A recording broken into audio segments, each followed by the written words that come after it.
So অনেকদিন ধরে আমরা কোথাও যাওয়ার প্ল্যান করছিলাম কিন্তু কোথাও যাওয়া হচ্ছে না। তো আজ ফাঁকা ছিলাম তো ইচ্ছা হলো কোথাও যাই, তো চলো গেলাম কোথায় দেখা যাক।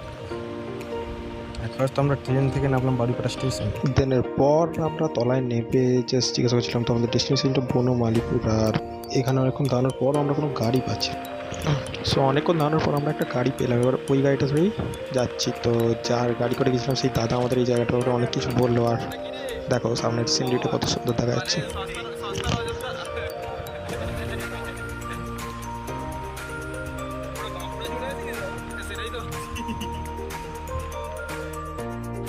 সো এই হাসতে ইয়ার্কি করতে ইয়ার্কি ঠাট্টা করতে মজা করতে করতে আমরা ফাইনালি আমাদের ডেস্টিনেশনে চলে এসেছি। আর দেখো জায়গাটা অ্যাকচুয়ালি কত সুন্দর, মানে আর ভাগ্যটাও হয়তো আমাদের ভালো ছিল যে এইখানটা আজ পুরোটাই ফাঁকা ছিল।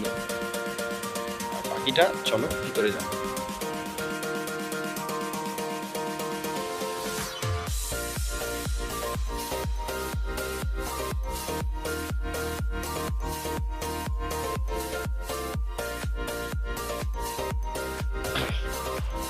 তো এরপর আমরা ডিরেক্টলি এন্ট্রি করে যাই মন্দিরের ভিতরে।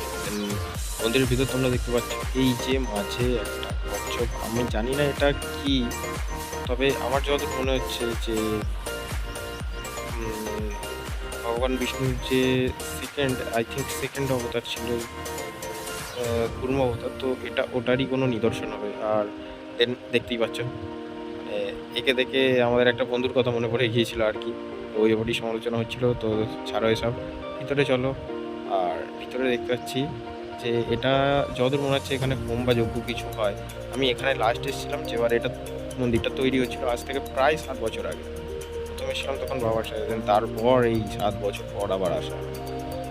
হঠাৎ আমি আর আমার বন্ধু তুষার ঠিক করলাম, তো চলো দেখা যাক বাকিটা।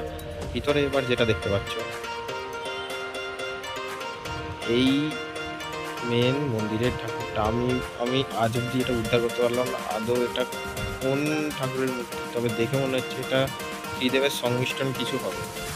তো তারপর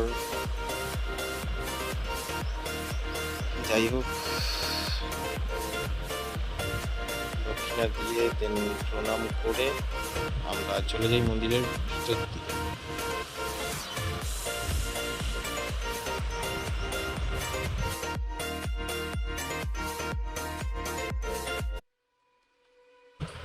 তারপর মেন ঠাকুরটা দেখার পর আমরা ওখান থেকে চলে এলাম নিচে, মন্দিরের নিচে এখানে আন্ডারগ্রাউন্ডেও আছে একটা শিব মন্দির। তো সত্যি কথা বলতে আমার সব থেকে শান্তির জায়গা এখানে এটাই লাগে। আরে দেখো এখানে বাবার এখন ইষ্টভক্ত আমার বন্ধু সোজা গেল, চলো প্রণাম টনাম করলো। তারপর আমরা এখানে সব প্রণামি সেরে, কিন্তু যাই বলো খুবই সুন্দর তলাটা, বিশেষ করে এই যে গোলাপি লাইটটা দেখা যাচ্ছে না, আলাদাই শান্তি। কেউ যদি যাও না এখান থেকে বেরোতে ইচ্ছা করবে না, এতটাই শান্তির জায়গা। তারপর বাস এখান দিয়ে ঘুরে টুরে আমরা সোজা চলে যাই মন্দিরের ছাদে। তার আগে আশপাশটা দেখে নাও, দেখছো কতটা সুন্দর।